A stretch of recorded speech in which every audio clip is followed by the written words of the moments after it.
নমস্কার বন্ধুরা, আমি সুমনা চলে এসেছি নতুন দিনে নতুনভাবে নতুন আরও আর একটা ব্লগ নিয়ে আপনাদের কাছে। আজকে হচ্ছে মঙ্গলবার আর এখন সময় হয়ে গেছে সকাল 11টা থেকে আমি আমার ব্লগটা শুরু করছি। আজকেও চোখ মুখ পুরোপুরি ফোলা নিয়ে আজকেও অনেক দেরি করে ঘুম থেকে উঠেছি। গতকাল রাত্রিবেলায় ঘুমোতে আমার অনেক দেরি হয়ে গেছিলো, ফোন ঘাঁটতে ঘাঁটতেই যেটা হয় আর কি। মুখের সামনে ফোন থাকলে ঘুম আসতেও দেরি হয়, মানে ঘুম এলেও ঘুমটা চলে যায়। গতকাল আমার তাই হয়েছিল, ঘুমটা এসছিল, ভাবলাম আর একটু 5 মিনিট ফোনটা ঘাঁটি তারপরে ঘুমোবো। তো তারপরে 5 মিনিট যখন হলো তখন দেখলাম ঘুমটাও কেটে গেল। তারপরে ঘুম আসতে আরও অনেকটা টাইম লেগে গেল। তো যাই হোক, এখন আমি বসেছি একটু চা নিয়ে। এটা আমার রোজ নাম চা, আপনাদেরকে বলেছি। পাপ্পু অফিস বেরিয়ে যাওয়ার পর এটা একটা আমার চা টাইম, এটা আমার একটা রিল্যাক্সের টাইম। তো আমি চা নিয়ে বসে পড়েছি, সঙ্গে নিয়েছি পাউরুটি। আর চুলটা দেখুন, গত কয়েকদিন আগে চুলটাকে কেটে ছোট করে ফেলেছি, বেশ অনেকটা ছোট করেছি, অন্তত এতটার মতো তো হবেই। চুলটা না এত হেয়ার ফল হচ্ছে বলবার কথা নয়। সম্ভবত আমার মনে হয় সবারই শীতকালে কম বেশি হেয়ার ফল হয়, কিন্তু আমার প্রচণ্ড পরিমাণে হচ্ছে। তো চুল যদি মাথায় নাই থাকে তো তখন আর চুলে আর কি হবে স্টাইল করে, ওই জন্য চুলটা ছোট ছোট করে ফেললাম কেটে, যদি একটু হেয়ার ফলটা কমে এই আশায়। তো দেখা যাক কি হয়। বেশি দিন হয়নি, প্রায় 5-6 দিন মতো হয়েছে চুলটা কেটেছি। আপনারা বলবেন ভালো লাগছে কিনা আমাকে চুলটা কেটে। যাই হোক, হেয়ার ফলটা কম হলেই একটু বাঁচি, আর কিছু না। আর এখানে পাপ্পু বেরিয়ে যাওয়ার পরেই যেটা আপনাদেরকে আগের দিনও বলেছিলাম, এই যে এখন শুয়ে শুয়ে এখানে গা চাটুপুটু করা হচ্ছে।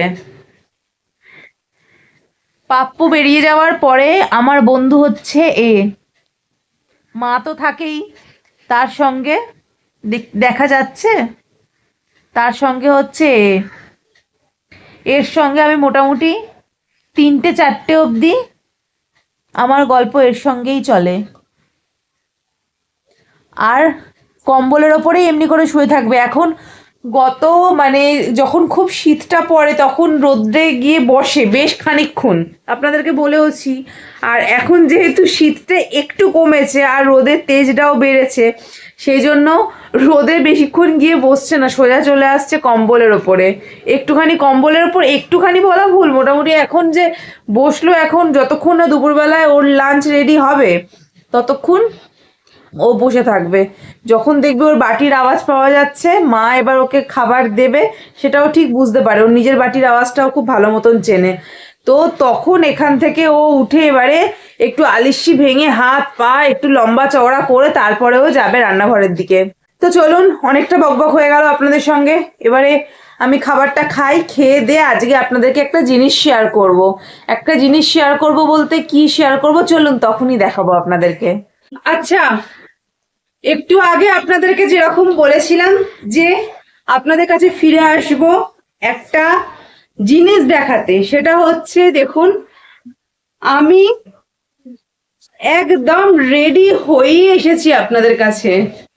আগে প্রথমে বলুন শাড়িটা কেমন লাগছে, আর দ্বিতীয় কথা শাড়িটা পরে আমাকে কেমন লাগছে। এইবারে এই শাড়িটা সম্পর্কে একটু ডিটেলস আপনাদেরকে বলি। আগে দেখুন, শাড়িটা ভালো করে দেখে নিন। দেখেছেন? এইবারে আমি এই শাড়িটা সম্পর্কে একটু ডিটেলস বলি আপনাদের, যেটা আমার অনেক আগে বলা উচিত ছিল কিন্তু আমার বলা হয়ে ওঠেনি। সেটা হচ্ছে এই শাড়িটা, এটা খুব সুন্দর একটা, এটাকে বেগনে বলা যায় না, জাম কালার বলা যায় না, সবকিছু মিক্স আপ একটা শাড়ি। এই শাড়িটা আমাকে দেয়া হয়েছিল দেবযানীর বাড়ি থেকে, ওর বিয়ের তত্ত্বে। আমার ভাইয়ের বিয়ে হয়ে গেছে প্রায় 1.5 মাসের ওপর হয়ে গেল। তো এই শাড়িটা আমি এতদিন পর্যন্ত আলমারিতেই রেখেছিলাম, আমার আর সেই সুযোগ হয়নি বার করবার। আজকে শাড়িটা আমি বার করে পরলাম, না বলা ভুল, এর আগে একবার জাস্ট গায়ে ফেলে দেখেছিলাম শাড়িটা। আজকে খুব ভালো করে পরলাম শাড়িটা। দেখুন এই শাড়িটা, বিশ্বাস করবেন না, আমার প্রচন্ড পরিমাণে পছন্দ হয়েছে। এবং সব থেকে বড় কথা, এই শাড়িটা বার করবার আর একটা কারণ, প্রথমত তো আপনাদেরকে দেখানো হয়নি, অনেক আগেই আমার আপনাদের সঙ্গে এই শাড়িটা শেয়ার করা উচিত ছিল। আর দ্বিতীয় কথা হচ্ছে, আর 4-5 দিন বাদে আমার একটা বিয়ে বাড়ি আছে। এবছর পর পর আমার পর বিয়ে বাড়ি পড়েছে, বিশ্বাস করবেন না, কোনো বছর হয় না। মানে আমার একটু আফসোস থাকে কি সবাই বিয়ে বাড়িতে যাচ্ছে সেজে গুজে, আমি যেতে পারছি না। তো যাই হোক, এবছরে আমার আবার 4 দিন বাদে একটা বিয়ে বাড়ি পড়েছে। ওর ভাবনা চিন্তা করে রেখেছি যে আমি বিয়ে বাড়িতে এই শাড়িটাই পরবো। কিন্তু তার সঙ্গে একটা দুঃখের কথা হচ্ছে, এই শাড়িটার ব্লাউজ আমার বানানো এখনো পর্যন্ত হয়নি। তো আমি একটা পুরোনো ব্লাউজ দিয়ে পরেছি ব্লু কালারের, যদিও এটার সাথে একদমই মিসম্যাচ, কিন্তু জাস্ট আপনাদেরকে দেখানোর জন্য, মানে শাড়িটা পরে দেখানোর জন্য, এর থেকে ভালো ব্লাউজ আমার কাছে আর নেই, মানে এই শাড়িটার ম্যাচিং। তো এই শাড়িটা, তো সেই কারণে এই ব্লাউজটা দিয়ে আমার পরে দেখানো আপনাদেরকে। দেখি, আপাতত এই 4 দিনের মধ্যে তো আমি এক্ষুনি ব্লাউজ দিলে আমাকে ব্লাউজ বানিয়ে দেবে না, তো সেক্ষেত্রে আমি একটা রেডিমেড ব্লাউজ কিনবো এই শাড়িটারই মোটামুটি ম্যাচ করে। আর এই শাড়িটার আঁচলটা দেখুন, একদম পুরো জারি পার, আর এটা হচ্ছে পুরো তুঁতে কালারের, জাম কালারের ফুল বডিতেই ওয়ার্ক আছে, তার সঙ্গে তুঁতে কালারের একটা পার আঁচল। তো যাই হোক, এই শাড়িটা আমি পরবো, এই শাড়িটা আপনাদেরকে দেখালাম। আর তার সঙ্গে দেবযানীর পুরো ফ্যামিলিকে বললাম যে আমার প্রচন্ড পরিমাণে শাড়িটা পছন্দ হয়েছে দেবযানী, তো আমি খুব শিগগিরই শাড়িটা বিয়ে বাড়িতে পরতে চলেছি। আপনাদের যে বললাম আমি হেয়ার কাটটা করেছি, তো আমি শাড়িটা পরেছি বলে হেয়ার কাটটা আপনাদেরকে ছোট্ট করে একটু দেখিয়ে দিই। এটা আমি কেটেছি সামনের লেয়ার আর পেছনে ডিপিউ। আচ্ছা, এটা তো গেল আমার শাড়িটা। আর মাকেও আর একটা শাড়ি দেওয়া হয়েছে, সেই শাড়িটাও আমার প্রচন্ড পরিমাণে পছন্দ হয়েছে। যদিও সেই শাড়িটা পরে মা একদিন বিয়ে বাড়িতে গেছিল, আপনাদের সাথে 2 দিন আগে আমি একটা ভিডিও শেয়ার করেছিলাম বিয়ে বাড়ির, যে মা যে শাড়িটা ডার্ক গ্রিন কালারের পরেছিল বিয়ে বাড়িতে, সেই শাড়িটা মাকে দেওয়া হয়েছে দেবযানীর বাড়ি থেকে। তো সেই শাড়িটা এবার আপনাদেরকে দেখাই। সেই শাড়িটা হচ্ছে এই শাড়িটা।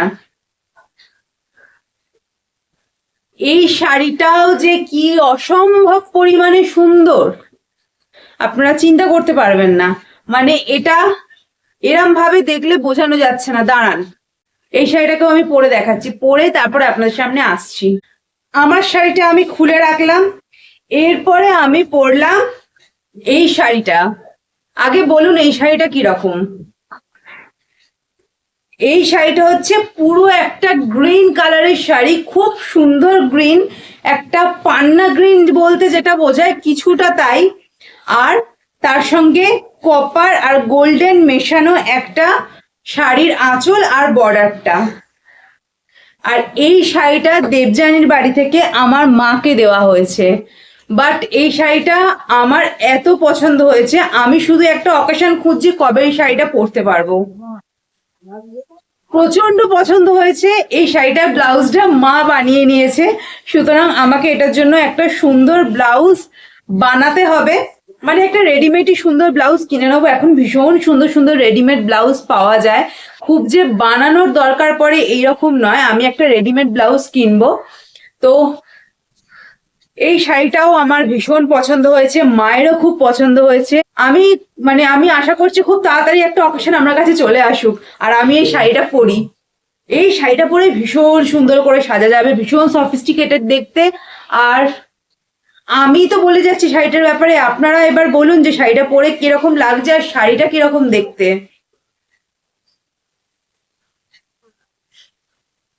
যাই হোক, আপনাদেরকে দেখালাম দুটো শাড়ি, যে শাড়ি দুটো দেবযানীর বাড়ি থেকে আমাদেরকে দেওয়া হয়েছিল। দেবযানীকে বলছি, দেবযানীর বাড়ির সবাইকে, কাকিমাকে বলছি এবং প্রত্যেককে বলছি শাড়ি দুটো আমাদের ভীষণ পছন্দ হয়েছে। মা তো অলরেডি পরে নিয়েছে, আর ওই শাড়িটা আমি খুব শিগগিরই পরবো। আর এই শাড়িটা পরবার জন্য আমি খুঁজে খুঁজে বেড়াচ্ছি কবে একটা অকেশন আসে। তো যাই হোক, চলুন, এই শাড়ি দুটোই আপনাদেরকে দেখানোর ছিল, দেখালাম। এরপরে চলুন, অনেক কাজ আছে। শাড়িগুলো বার করলাম, শাড়িগুলো গোছাতে হবে।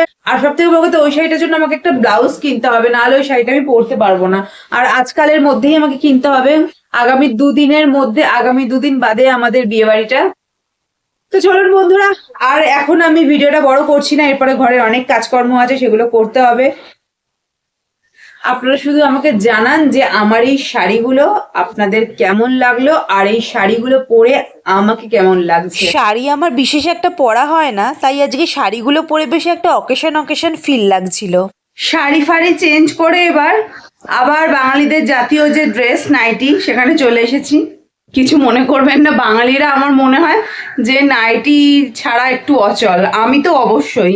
তো যাই হোক, শাড়িগুলোকে দেখুন এখানে মোটামুটি ভাবে পাট করে রেখেছি। এরপরে এই শাড়িগুলোর গতি করতে হবে, আগে গিয়ে ব্লাউজ কিনতে হবে, না হলে আমি পরতে পারবো না, সেটা তো আগেই বললাম।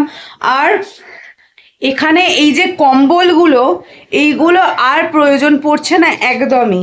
মানে গরম, মানে শীতটা এখন এইরকম পরিস্থিতিতে আছে, না শীত না গরম। রাত্রিবেলায় কম্বলগুলো নিয়ে শুচ্ছি, সকালবেলায় কেন মাঝরাত্রিবেলায় এত গরম করছে কম্বলগুলো গা থেকে খুলে ফেলছি। তো সেই জন্য মাও বললো, আমিও বললাম যে এবার কম্বলগুলোকে একটু ছাতে দিয়ে আসি। ছাতে গিয়ে ভালোভাবে রোদে দিয়ে দিই, ছাতে দেওয়ার পর তারপর এদেরকে বাংকারে তুলে দেবো। আর যে পাতলা কম্বলগুলো আছে সেই পাতলা কম্বলগুলোকে দিয়ে বাকি যে শীতটুকু আছে, আর তো মনে হয় না খুব বেশি দিন শীতের আছে বলে, হয়তো আর দিন 15 হালকা শীত আমেজ থাকবে, তারপরে তো আমার মনে হয় গরমই পড়ে যাবে। তো যাই হোক, চলুন তাহলে এই কম্বলগুলো এখন ছাতে নিয়ে যাই। ছাতে নিয়ে যাওয়ার সময় তো আমি আর ভিডিও করতে পারবো না, কারণ আমাদের এখান থেকে ছাদটা একটু উঁচুতে, উঁচুতে খুব বেশি নয়, মানে আমাদের সিঁড়িগুলো একটু খাড়াই। তো কম্বলটা নিয়ে যেতে যেতেই আমার ছাতে গিয়ে আমি হাঁপিয়ে যাব। তো চলুন তাহলে, আজকের ভিডিওটা আর বড় করছি না, মোটামুটি বেশ অনেকটাই বড় হয়ে গেছে ভিডিওটা। দেখা করছি আগামীকাল নতুনভাবে নতুন আরও একটা ভিডিও নিয়ে আপনাদের সঙ্গে। ততক্ষণ আপনারা সবাই খুব সুস্থ থাকবেন, ভালো থাকবেন, আর আপনারা অবশ্যই জানাবেন যে আমার ভিডিওগুলো আপনাদের কেমন লাগছে।